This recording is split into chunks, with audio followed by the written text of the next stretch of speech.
When the war started, I think like everybody, we thought it would end quickly. And when it didn't, I wanted to reach out to my family there to make sure they were safe. Sonia Barnold and her family have been watching the war in Ukraine closely since it began, worried about family that they have there.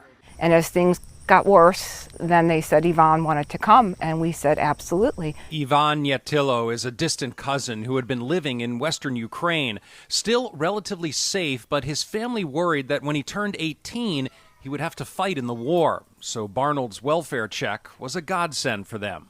He's from Western, but his parents were worried for his life, and they tried to send him to U.S. to save his life.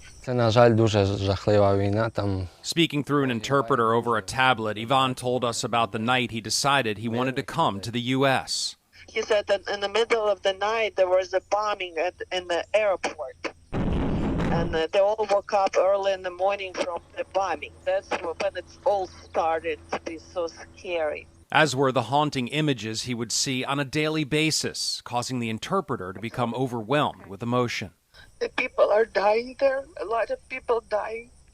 They're bombing every day. And the kids and women are dying.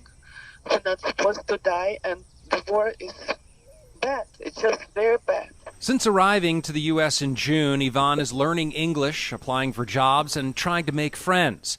He hopes to get back to his family in Ukraine once it is safe and is appreciative for what the Barnolds have done for him.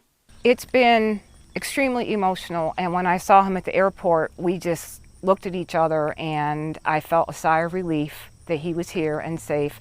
Very, very great. He said he's feeling great and safe. And under the United Ukraine program, Ivan is able to stay here in the U.S. for the next 2 years. If the war is still going on and he doesn't feel it's safe to go back, he can then file for asylum. In Westminster, I'm Lowell Melser, WBAL, TV 11 News.